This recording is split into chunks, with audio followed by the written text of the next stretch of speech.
What's harder, a man trying to impress a woman or a woman trying to impress a man? Ew, a woman trying to impress a man.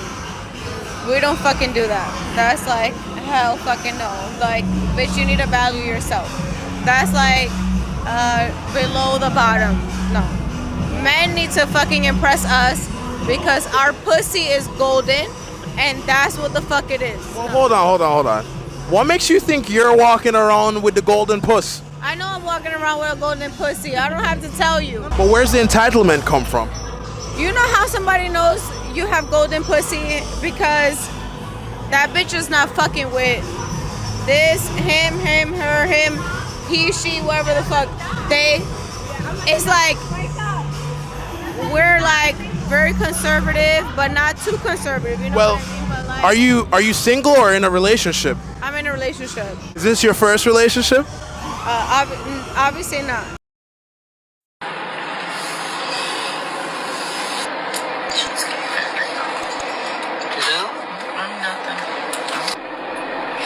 Got me at the Cheesecake Factory, y'all. I ain't getting out this car. So you expect a man to go all out on the first date? Is that right? I mean, you're supposed to. Look at, Nothing wrong with the Cheesecake Factory, right? yes, there's a lot wrong with the Cheesecake Factory. Okay, well, Look at me. I cannot go in the Cheesecake Factory. there's nothing wrong. I will die. That's Okay. embarrassing. Then maybe we're not ready in a relationship for such a nice, fancy restaurant as Aria. Especially if I'm paying for the whole thing. Maybe we're not right for each other. But respectfully, I'm gonna just drop you off at home.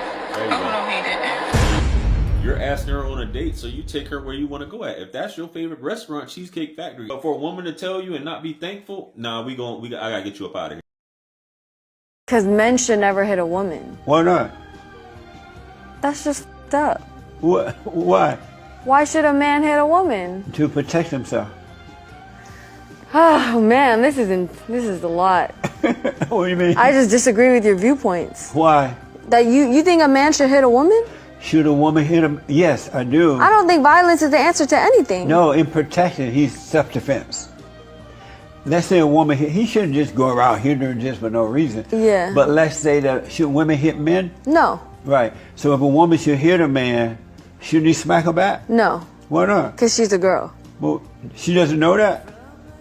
But I just think that's unfair. So if a woman smack a man, what should he do? He probably deserved it, to be honest. What?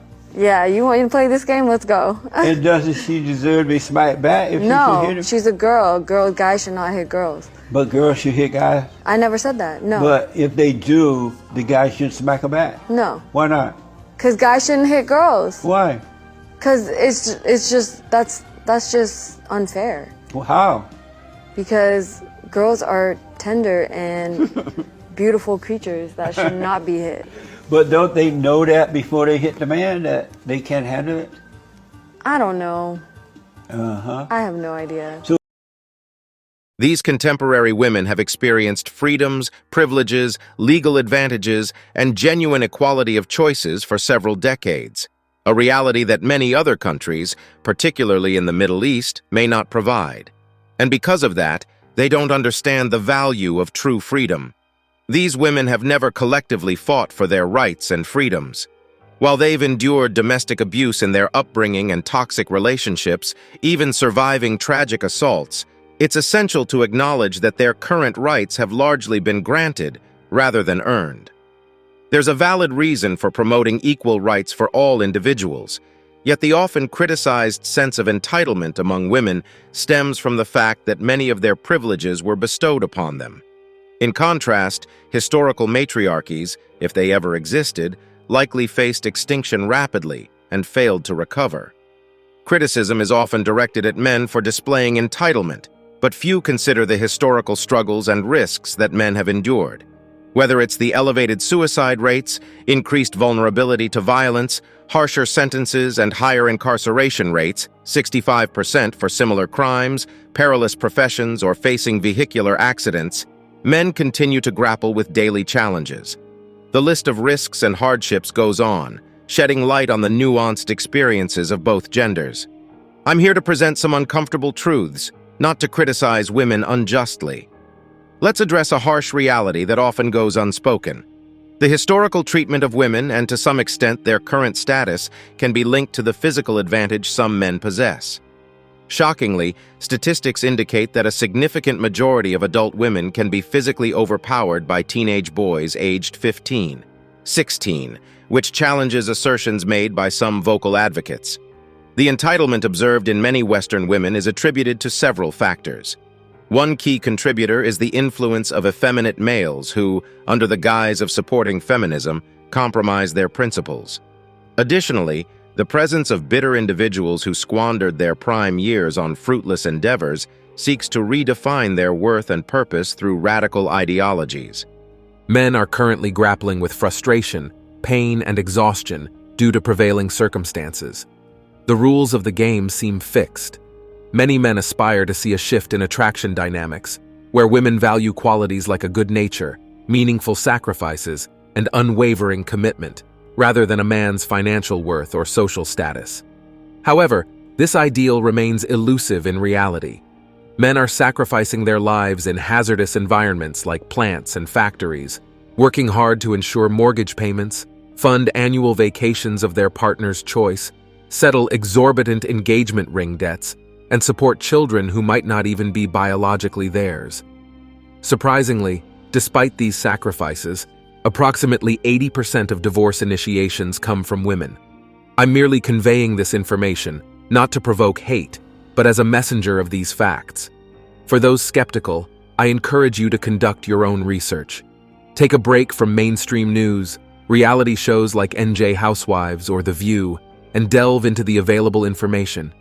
It's crucial to recognize that there are honorable men willing to risk their lives for your well-being, a quality that seems increasingly rare in today's world.